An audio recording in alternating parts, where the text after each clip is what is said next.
Baik, bismillahirrahmanirrahim. Assalamualaikum warahmatullahi wabarakatuh. Baik, berjumpa lagi dengan saya dengan mata kuliah pengantar manajemen bisnis syariah.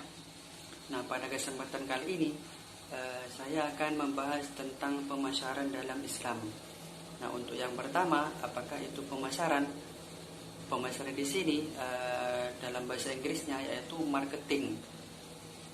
Adalah proses penyusunan komunikasi terpadu yang bertujuan untuk memberikan informasi mengenai barang ataupun jasa dalam kaitannya dengan memuaskan atau memenuhi kebutuhan atau keinginan konsumen atau manusia.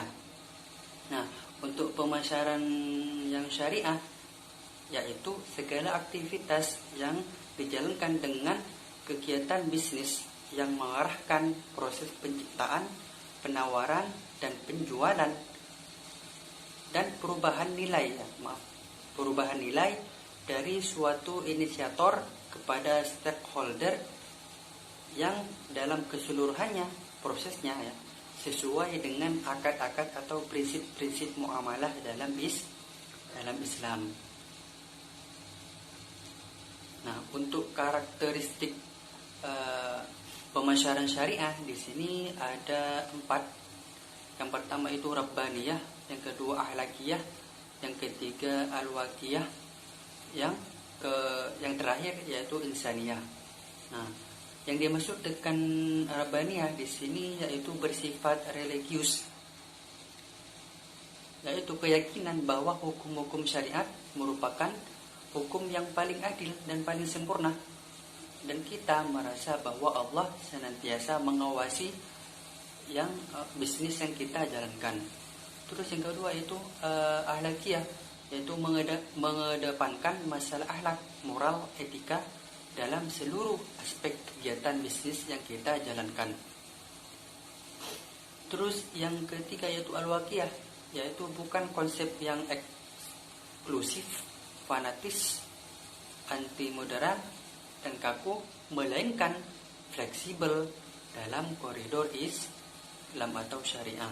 Yang terakhir yaitu insaniyah, yaitu humanistik universal, bahwa syariat diciptakan untuk manusia agar derajatnya terangkat, sifat kemanusiaannya terjaga dan terpelihara, dan sifat-sifat kehewanannya dapat tertekan dengan panduan syariat Islam. Dan di sini ada 4 komponen dalam pemasaran.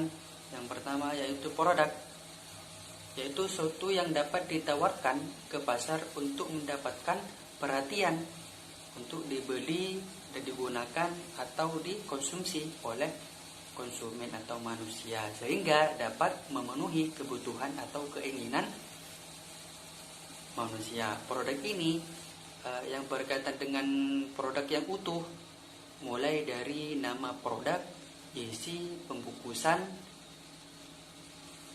karena strategi produk ini berkaitan dengan keseluruhan. Terus yang ketiga yaitu harga. Yang kedua harga, yang merupakan sejumlah mata uang yang harus dibayar konsumen untuk membeli atau menikmati barang ataupun jasa yang ditawarkan.